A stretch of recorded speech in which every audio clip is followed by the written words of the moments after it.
your ghostwriting business into $1 million venture from rural Ohio is remarkable. How has technology played a pivotal role in this achievement, particularly in the realm of ghostwriting and writing? Yes, so a lot of people think that ghostwriting is where someone just writes something on behalf of another, and then that another puts their name on it and passes it off as their own. It's not exactly like that. Many founders, CEOs, investors, even professionals, entrepreneurs, they have a lot of content to write because they are effectively professional communicators. Because when you're a founder, you are the chief storyteller of your organization, which means you need to tell a lot of stories, and you need to tell them in print, or you need to tell them in public. You need to tell them often. So there's a lot of content that needs to be created. And so the profession of ghostwriter comes up immediately as helpful to these people. And so to have a career as a ghostwriter, it's merely a matter of connecting with people who need to have a lot of content written, but not a lot of time to write it. So when I'm meeting with one of my founder clients, it might be a 10-minute conversation that happens over WhatsApp. Or let's say they record a couple of recordings while they're waiting for their airplane to arrive. Hey, Joshua, we need this piece of content written, for example. And then they will share what they want to include in it. They might share a quick story or anecdote. And then I might take, let's say, a 5-minute recording and then turn that into a 5,000-word chapter or a, let's say, 500-word short presentation or script that they're going to give, or even a 50-word social media post. And it's an accurate reflection of the ideas that they want to make sure goes in the content. So I'm not making stuff up from scratch.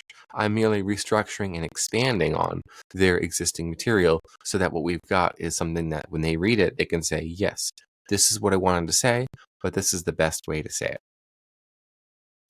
That's excellent. Yeah, I think what you said about these founders not having much time, and also I think there's also the misconception that you pointed out that you're writing it from scratch for them, but actually you're expanding on these ideas that you have really short conversation with these founders, because it makes sense because founders they have very little time, and you can't possibly produce so much high quality content for your audience, and it's very good what you're doing. Exactly.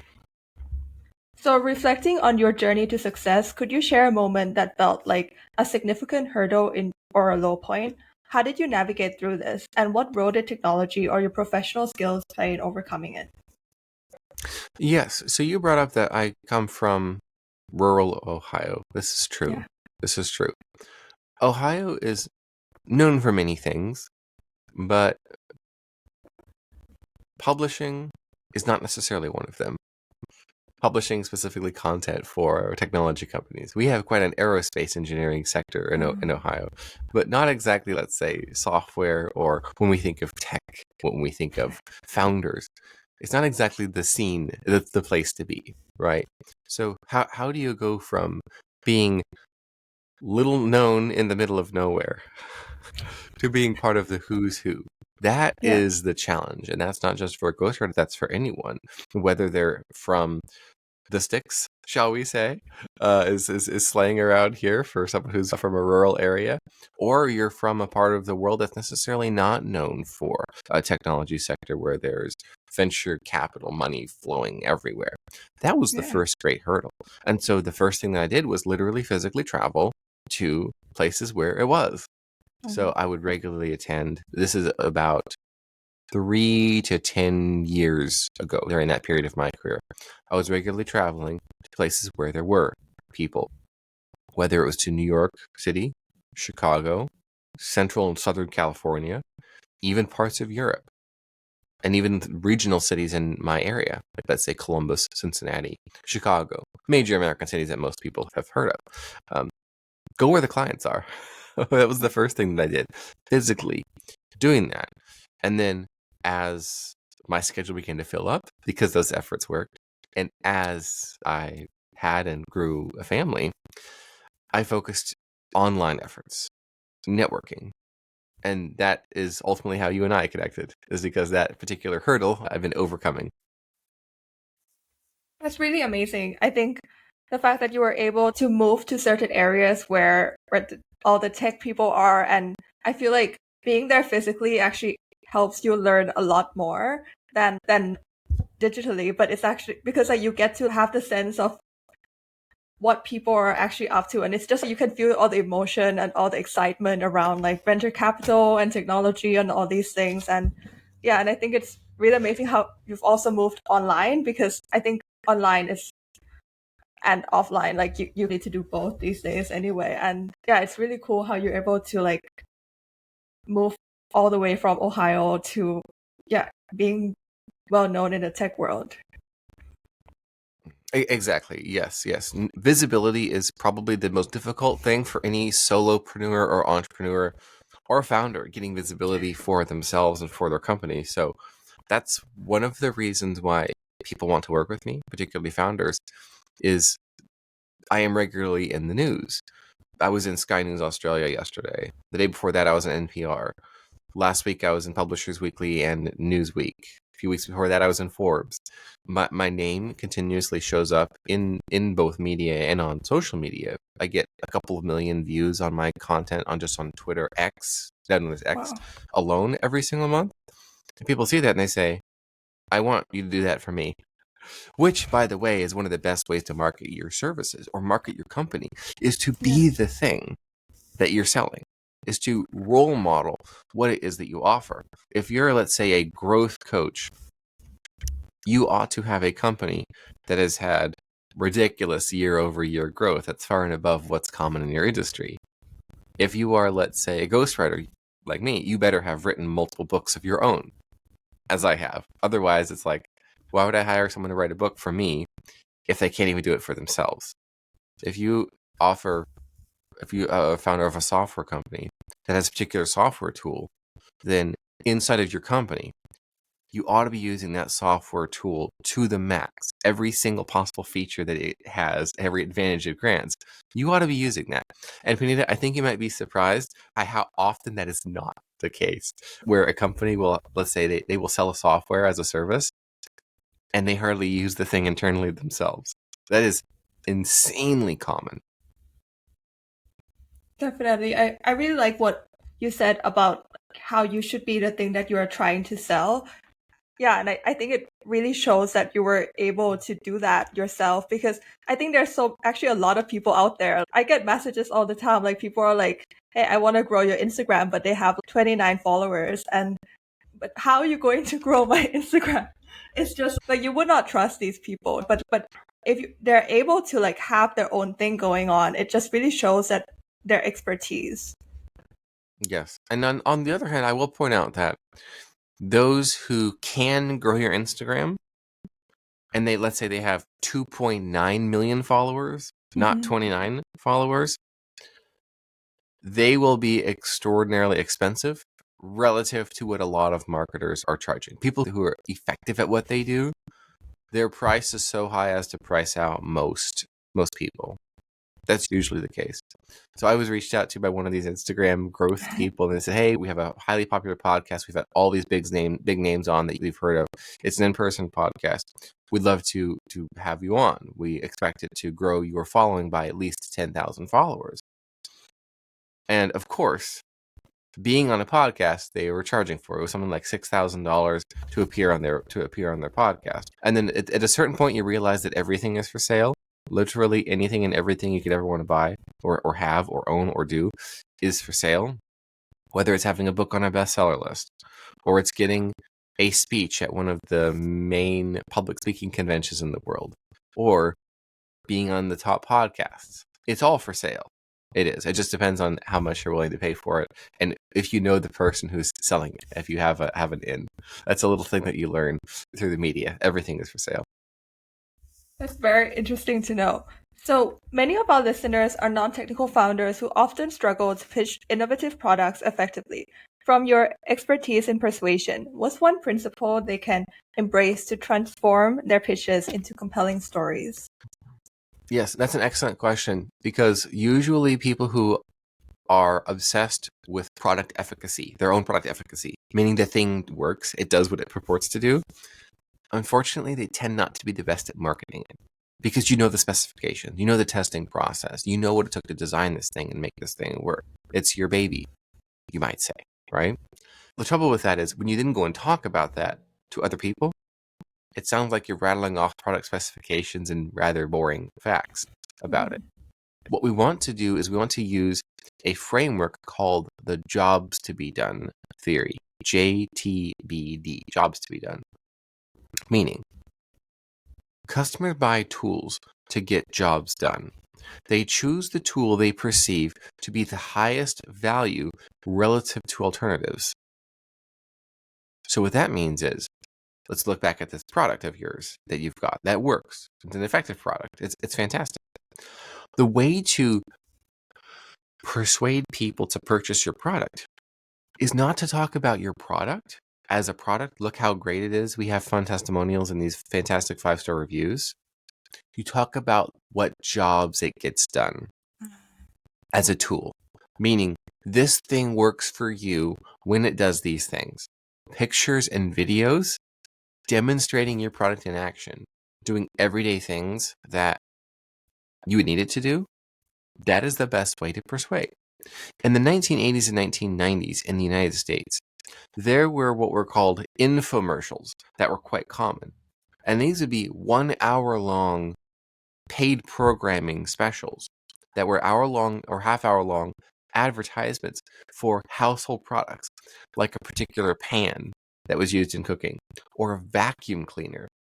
But it was half hour to an hour of the commercial creators showing the jobs to be done that the product was capable of doing. And it worked.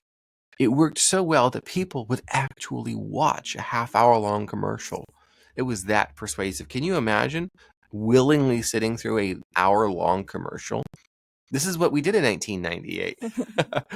And even more recently, now people will skip a 3-second ad as soon as the 3 or 5 second skip ad button it shows up. But the point is we can learn a lot from the persuasion of infomercials. What jobs does your product get done? Not, oh, it's an all-in-one project management software. I think I've heard of 100 of those. An all-in-one project management software. So what you would then do is go, I have an all-in-one project management software. What jobs does it get done and for whom does it get them done? So maybe you have 5 clients who are social media marketing agencies. So then you, on the homepage, say this is the all-in-one social media marketing agency project management software that enables you to manage all of your clients' daily tasks in one place. Share client files with both your team and your client and collaborate. So you can focus on what it does, the jobs to be done. That is the best way to persuade non-buyers to become buyers, in the same way of infomercials 25 years ago. I love that, the JTBD strategy, because I think a lot of founders, because they've built it themselves and they're like really excited and they just want to tell everyone about all these cool features, but all the customer really wants is that what problem it can solve for them, and otherwise they're just going to move on to the next thing. Exactly. So your journey is a testament to leveraging digital platforms for a robust online presence. Could you share how you've used technology to connect with your audience, along with any personal habits or routines that support this process? Yes, the best success system that I have found is as follows. And it's 3 words. Impress important people. I'll say it again. Impress important people. What do we mean by important? We don't mean self-important, like egotistical people. We mean people that others deem important. So this would be individuals who have massive followings, not necessarily because they're a self-aggrandizing personal brand or, let's say, pay-to-play influencer type, but they're a voice in the world for a cause, for an issue, for an industry, and a lot of people want to hear that voice. That's who I mean when I say important people. And then what does it mean to impress them? It means exactly that. It means to be useful to them without being asked, not cold pitching them or spamming them with, hey, let me work for you, I want to work with you, here's my resume, not anything like that. Just helping them without being asked. For example, one of my clients as an actual celebrity client. I have a number of celebrity clients, but the one I'm thinking about is an example of impressing an important person. He was on a live stream a couple of years ago, and he was showing about some ideas that he had that he was hoping would catch on in his industry. So I thought, okay, this is an opportunity to do what I say, which is to impress an important person. So I took the live stream, I downloaded it, I took the transcript, I edited the transcript of what he said, and I turned it into a white paper. So I ghost wrote a white paper for him. I expanded his own ideas, and then I sent him a private message and I said, hey, that thing you gave together, you put together today that you are hoping catches on, guess what? I turned that into an actual white paper, so now you can more easily share it with your community, with your people, and then they can easily share it. And then the very next day on a live stream, he gave a shout out to Ghostwriter Josh, who likes to put together this amazing white paper for me.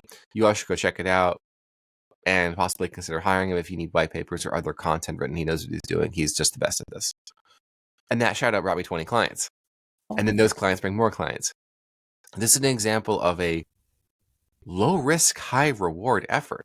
But most people don't do it, I believe, because they're afraid they won't impress the important person, which is why it's important, perhaps of utmost importance, to be good at what you do before you reach out to any important people. And this gets back to that you should be doing for yourself what it is that you sell, and you should be doing it well. That's very good advice. Yeah, definitely. Because I think if you wanted to impress people, you also have to be impressive at the same level that they would see value in. So the art of ghostwriting can significantly help tech founders articulate the value of groundbreaking products. Can you share how ghostwriting can help a tech entrepreneur craft a narrative that resonates well with their target audience? Yes, this is the reason that Jobs Be Done is so helpful, is because it's a filter through which you can send your ideas, your marketing communications, social media posts even, to ensure that they're going to resonate the way that you want them to. Founders tend to be fast thinkers. And when you're a fast thinker, you have a lot of ideas that come to you very quickly. One of the best ways to make sure that you don't lose the best ones and that you send out the best ones rather than the ones that are underwhelming is to have a third party as your filter, in the same way that product creators ought to market their products through Jobs to be Done model. A founder, if they can pull up WhatsApp and say, I got an idea, and then hit record and spend 2 or 3 minutes saying, I think we should do this, we should write about this, we should say this, here's a story, here's an idea, take care of it. That fantastic idea you just had, it took you 2 to 3 minutes to go from, in your time, the idea to knowing that it will be a finished written product that is publication worthy.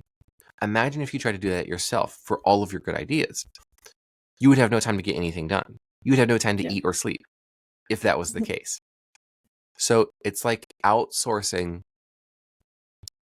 a significant amount of time and effort to someone else without having to put in the time and effort, but reaping the rewards of that time and effort invested. This is why all smart founders have a ghostwriter. All of them. Not just a few. All of them. Now, they might call it a writing partner. They might call it their assistant. They might call it not a ghostwriter, but an editor or a PR strategist. Whatever label they have for their ghostwriter, they all have a ghostwriter that they send 2 to 3 minute WhatsApp messages a couple of times a day. Wow. That is really smart, because I think founders have so many ideas in a day, and it's a bit of a shame that if you don't get to explore them, and being able to send this to someone who can like brush it out and make it a finished product that you can possibly post on social media, it's excellent. Exactly. You uniquely combine skills as a certified ghostwriter and a certified hypnotist. How has this blend benefited you personally, and how do you see it helping tech founders in conveying their visions more effectively?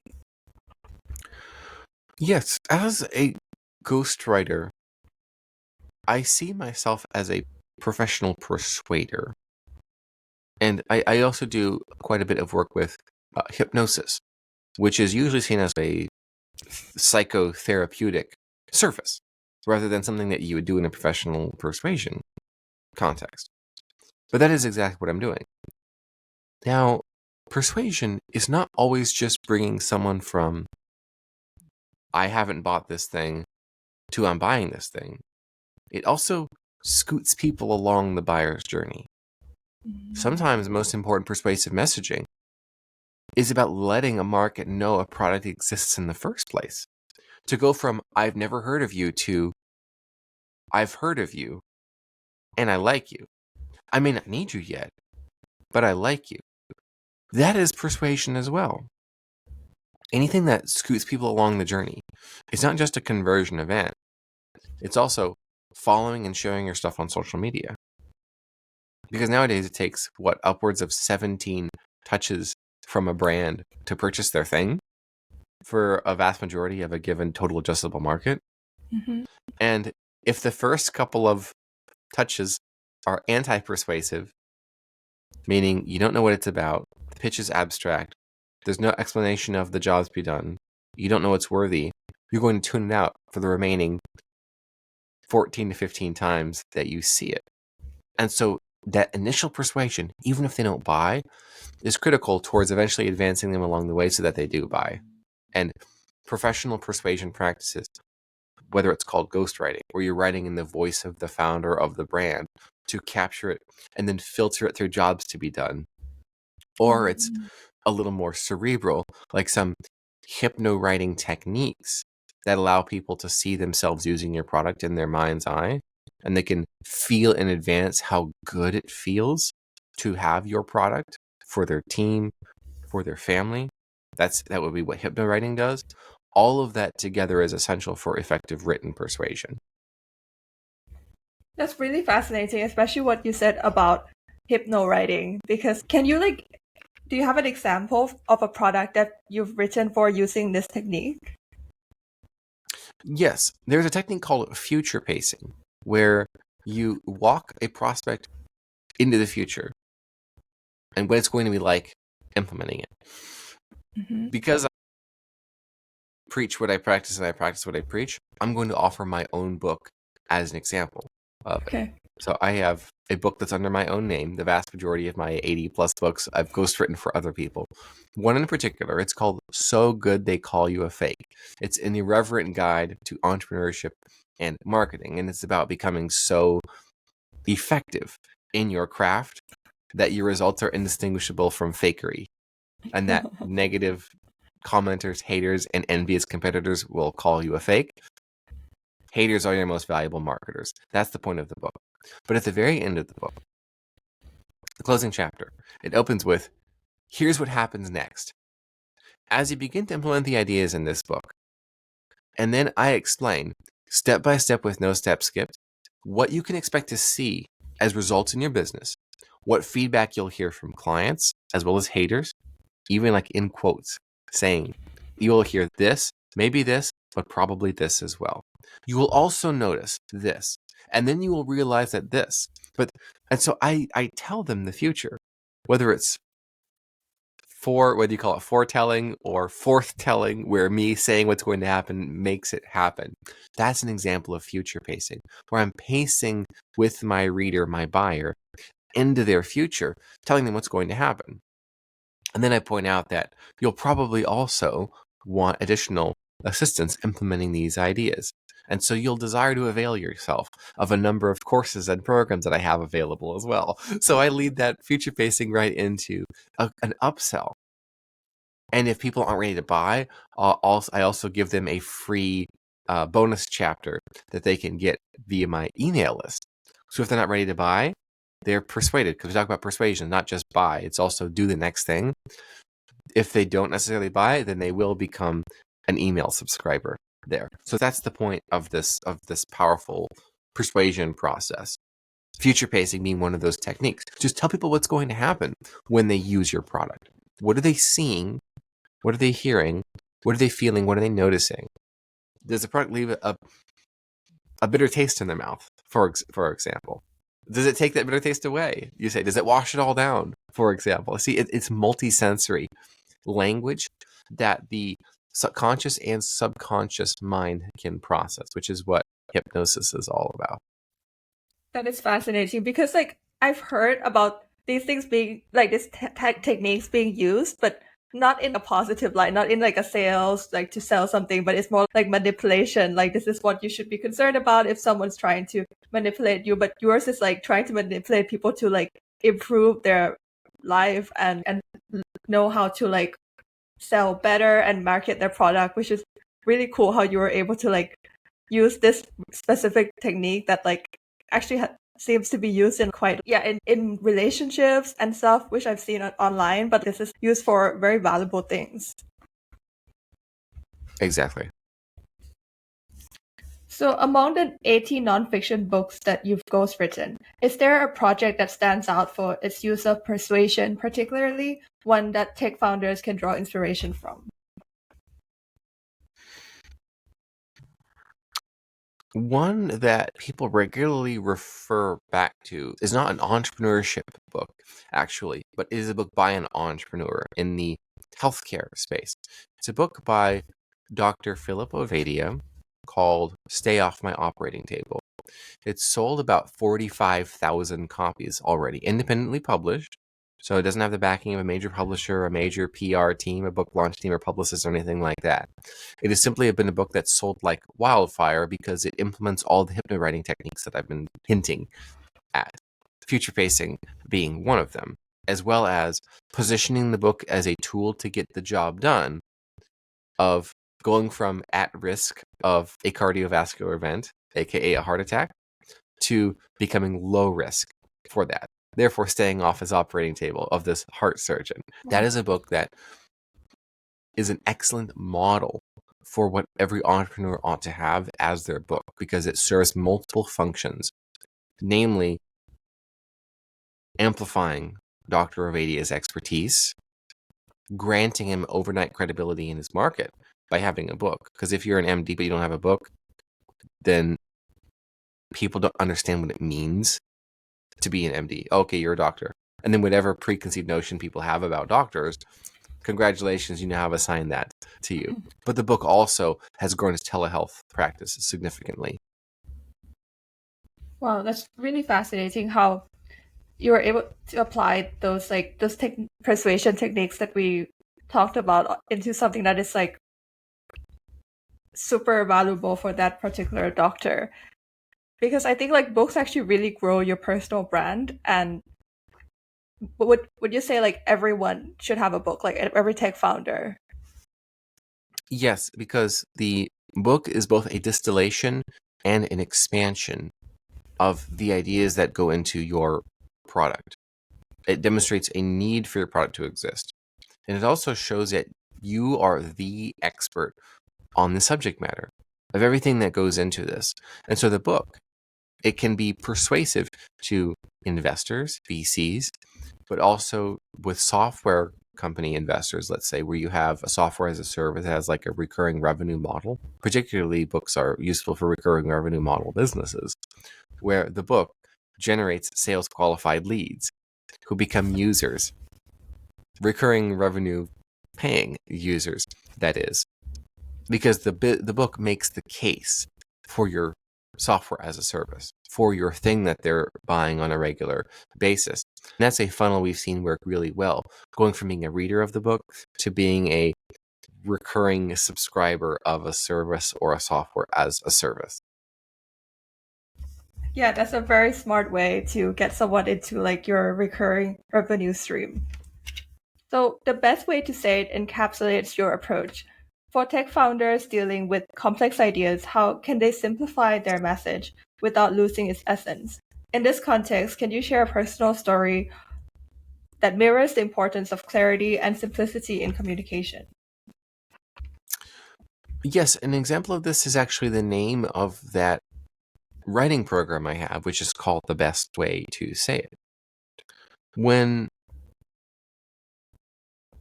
I began building that course, it was actually at the encouragement of someone who wanted to be a client. Joshua, we've got these internal writers it takes us more time to edit their work than just writing the thing ourselves. This is a couple of medical technology founders. They reached out to me and said, Joshua, would you mind creating a writing course that we can purchase and have our writing team internally go through? Maybe that will help them more quickly, more easily. Wrap this up, make it easier to Joshua, come on, help us out here, they would say. And then I said, okay, I'll create a course. So I recorded a video course on how to write anything from scratch, whether it's as short as a tweet or a blog post, white paper, or even as long as a book. It's the same process. It just depends on how many times you're repeating it to create your content. And when I thought about what to name this course, I looked back at several of my testimonials I've gotten from clients over the years. And the number one most common testimonial, verbatim, was, Joshua, when I shared my ideas with you and what you wrote then, it was clear that you found the best way to say it.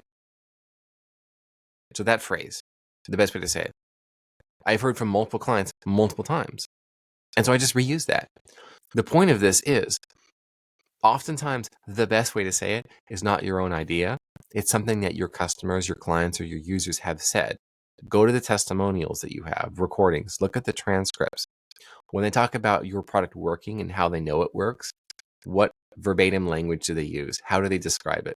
That's often where some of the most persuasive wording for anything you'll ever find comes from. Not from you or from your marketing team, but from your clients, your clientele, your users.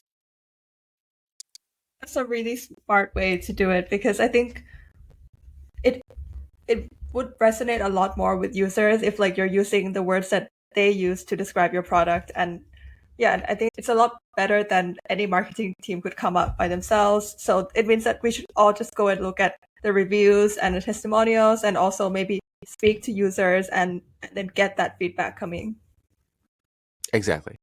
In your vast experience, what are some common pitfalls in persuasive writing within the tech space, and how can one overcome them? The most common pitfall and second most common pitfall would be, we've heard in copywriting, features and benefits. You should write about the features and the benefits, or rather the benefits over the features. So often product sales pages will talk about all the benefits of something. Here's all the amazing things it will do for you. But there's no feature that's attached to it. So it's not believable. And then the flip side of that mistake is talking all about the features, but not any of the benefits, not any of what it does. So those are the top two most common. I can answer one more question. Sure, definitely. So looking ahead, where do you see the future of persuasive writing and ghostwriting, especially for our non-tech founders, and how can they adapt and leverage these trends? Lastly, reflecting on your journey, what advice would you give to someone starting in a similar position, possibly from a similar background? Yes, AI is, of course, artificial intelligence writing software are becoming more and more common. I don't recommend to tech founders or non-tech founders to use it to write stuff, because then it will sound and read like it was written by AI. The best and only use that I've found so far is editing a transcript to make it more readable. So if you've got a transcript of a conversation you had with a client, that's a perfect use case for AI, to take that and have that turn into a blog post describing a user experience with your product. So using AI to edit transcripts, that can save a significant amount of time. And more founders and their teams are using AI for just that. As for aspiring ghostwriters, the best advice I can give you is to be the thing you want to get hired for. If you want to be a social media ghostwriter for founders, well, guess what? You need to be a writer for yourself, a marketer for yourself. Get you those 25, 30,000 followers on one and more platforms. Get positioned in major media as an expert, because experts want to hire other experts. That's very good advice. So thank you so much for all the expertise you have given to our podcast audience. And yeah, and I'm very excited to see how these skills of yours can be leveraged for technology in business. Thank you. My pleasure, Panita. Thank you.